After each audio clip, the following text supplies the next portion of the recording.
স্বেচ্ছাসেবী সংগঠন। আমার নাম হচ্ছে আয়েশা মজুমদার। বর্তমানে হচ্ছে স্বেচ্ছাসেবী সংগঠনের নামটা হচ্ছে বিডি ক্লিন। আমি হচ্ছি সহ সমন্বয়ক হিসেবে, মানে জুরাইন জোনের 7 নং দক্ষিণে 7 নম্বর জোন হচ্ছে জুরাইন জোন। এটার হচ্ছে আমি সহ সমন্বয়ক হিসেবে দায়িত্ব পালন করতেছি।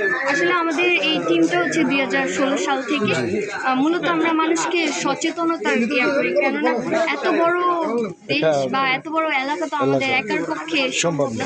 বাট আমরা যেটুকু পারি, অল্প একটু জায়গা হোক, অল্প একটু ইয়া হোক, মানে এগুলো করার মাধ্যমে আমরা মানুষকে সচেতন করার চেষ্টা করতেছি, যাতে মানুষ হচ্ছে, আমরা কিন্তু সবাই জানি প্লাস্টিক আমাদের দেশের জন্য খুবই ক্ষতিকর একটা বিষয়, যার জন্য আমরা অলওয়েজ চেষ্টা করি মানুষকে একটু রাস্তা ক্লিন করে ওগুলো হচ্ছে পরিষ্কার করার মাধ্যমে ইয়া করা। অসংখ্য ধন্যবাদ আপনাকে।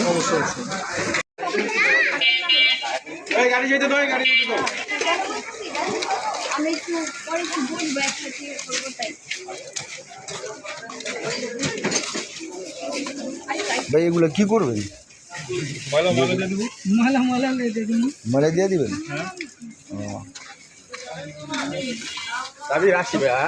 মানে আপনারা পরিষ্কার করছেন, এই তো